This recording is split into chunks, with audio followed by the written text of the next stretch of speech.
સુરત એસઓજીએ વન્યજીવ તસ્કરી વિરુદ્ધ ઓપરેશન પાર પાડીને ગુજરાતના ઇતિહાસમાં સૌથી મોટી કાર્યવાહી કરી છે। બાતમીના આધારે સરથાણામાં મેરેજ બ્યુરોની ઓફિસ પર ડમી ગ્રાહક મોકલી છટકું ગોઠવીને 7 શખ્સોને 5.85 કરોડની કિંમતના કોબ્રા વેનોમ સાપના ઝેર સાથે ઝડપી પાડ્યા છે। આ ઝેરનો ઉપયોગ મોંઘી દવાઓ બનાવવા કે રેવ પાર્ટીઓમાં નશા માટે થતો હોવાની શંકા છે। વડોદરા અને સુરતના આંતરરાજ્ય કનેક્શન ધરાવતી આ ગેંગના પર્દાફાશથી તસ્કરીના નેટવર્કમાં ફફડાટ વ્યાપી ગયો છે।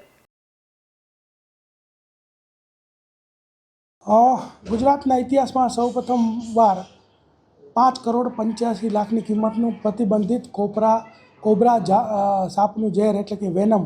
એની સાથે 7 ઈસમોને જે છે એ એસઓજીની ટીમે ઝડપી પાડ્યા છે અને એની જાણવાજોગ દાખલ કરી છે અને ફોરેસ્ટ વિભાગ આની અંદર જોડાયું છે અને આ વેનમ જે છે એ લેબના ટેસ્ટને અંતે સાબિત થશે તો ત્યારબાદ જે છે ફોરેસ્ટ વન અધિનિયમ સંરક્ષણ અધિનિયમ મુજબ ગુનો દાખલ કરી અને આગળની કાર્યવાહી કરવામાં આવશે। હકીકત એવી છે કે જે એક અમદાવાદનો વ્યક્તિ છે જેનું નામ છે ઘનશ્યામ સોની, આરટીઓ સર્કલ સામે અમદાવાદમાં રહે છે અને તેણે જે છે એ બરોડાના પ્રશાંત અને મકરંદ આ બંને જે વ્યક્તિ છે એને આ વેચવા માટે આપેલું અને પછી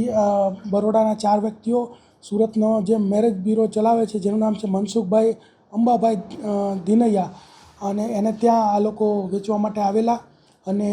9 કરોડમાં જે છે એ ડીલ પાકી થયેલી અને એ વેચવા માટેનો પ્રયત્ન કરતા હતા। એ દરમિયાન જ તે એસઓજીની ટીમે આ 7 આરોપીઓને આ જે 6.5 ml કોબ્રાનું ઝેર વેનમ છે એની સાથે ઝડપી પાડ્યા છે। આ જે વેનમ છે એ પ્રતિબંધિત છે અને એની 1 mlની કિંમત 90 લાખ રૂપિયા ઇન્ટરનેશનલી ગણાય છે અને આનો જે ઉપયોગ છે એ અલગ અલગ દવાઓ જેમ કે બીપીની દવા, પછી લોહી ગંઠાવાની દવા, હાર્ટ એટેકથી બચવા માટે તેમજ સાપનું ઝેર જે હોય છે એ ઝેર સાફ કર્યા પછી તેના ઉપચારની અંદર એન્ટી વેનમ તરીકે પણ આનો ઉપયોગ થાય છે અને મોટી મોટી જે રેવ પાર્ટીઓમાં હોય છે કે અમુક લોકો જે છે સ્નેક બાઇટ અથવા સાપના ઝેરથી નશો કરતા હોય છે તો આવી રેવ પાર્ટીઓમાં પણ આનો ઉપયોગ થતો હોય છે। જે ઘનશ્યામ સોની છે જે વોન્ટેડ છે જેણે આ બરોડાના જે 4 વ્યક્તિ છે એને આપેલું ને એમાં એક એડવોકેટ પણ છે અને આ જે છે ઘનશ્યામ પકડાશે ત્યારબાદ આપણને ખબર પડશે કે આ લોકો ક્યાંથી લાવેલા હતા।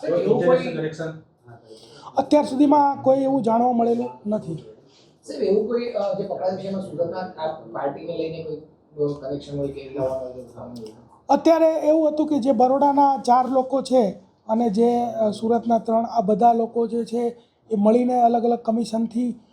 એમને એવું હતું કે ભાઈ 9 કરોડમાં ડીલ ફાઇનલ થઈ જશે તો એ રીતે વેચવા માટે ફરતા હતા અને એ વેચાણ થાય એ પહેલાં જે એસઓજીએ એને ઝડપી પાડ્યા છે।